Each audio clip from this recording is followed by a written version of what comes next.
चुनाव खत्म हो चुके हैं और यूपी में अब एक्शन टाइम चालू हो गया है। जी हां, लोकसभा चुनाव के बाद सीएम योगी फुल एक्शन में दिख रहे हैं। आज लखनऊ में योगी कैबिनेट की बैठक हुई और धड़ाधड़ 41 प्रस्तावों पर मुहर लगा दी गई। इसके साथ ही बाबा का बुलडोजर भी एक बार फिर से गरजने लगा है। लखनऊ में कुकरेल रिवर फ्रंट के दायरे में आने वाले मकानों पर बुलडोजर चलाया गया है। ये वो मकान हैं जो अवैध थे।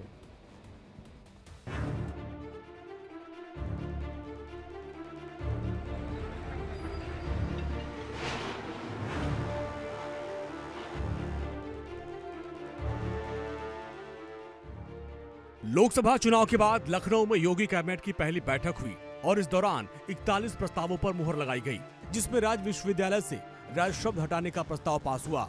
2 निजी यूनिवर्सिटी को लेटर ऑफ इंटेंट देने को मंजूरी मिली। इसके अलावा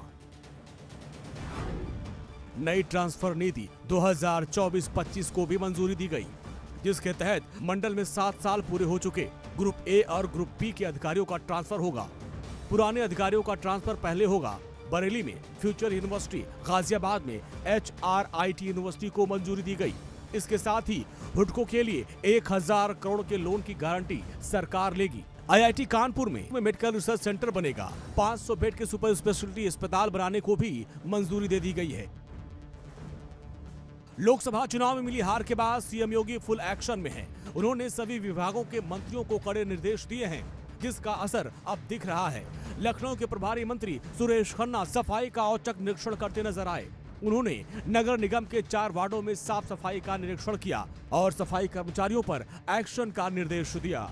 दूसरी ओर जल शक्ति मंत्री स्वतंत्र देव ने जल विभाग के अधिकारियों के साथ बैठक की और मानसून से पहले बाढ़ से निपटने के इंतजामों पर चर्चा की।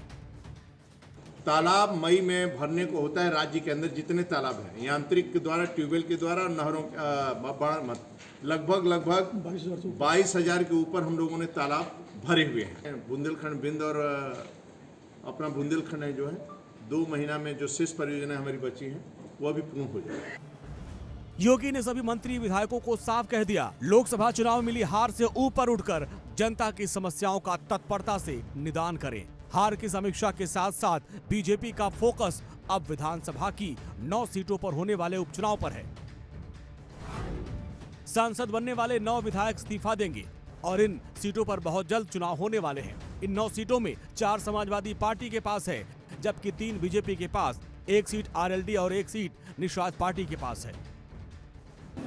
मैनपुरी के कार्यकर्ताओं से बातचीत भी की, मिलने का भी काम किया और उन लोगों से मैंने कहा भी कि अब जब 2 जगह से चुनाव में जीत गया हूँ तो 1 सीट छोड़नी पड़ेगी। तो बहुत जल्दी में विधानसभा में अपना जो हमें सीट छोड़नी है उसकी जानकारी दे देंगे।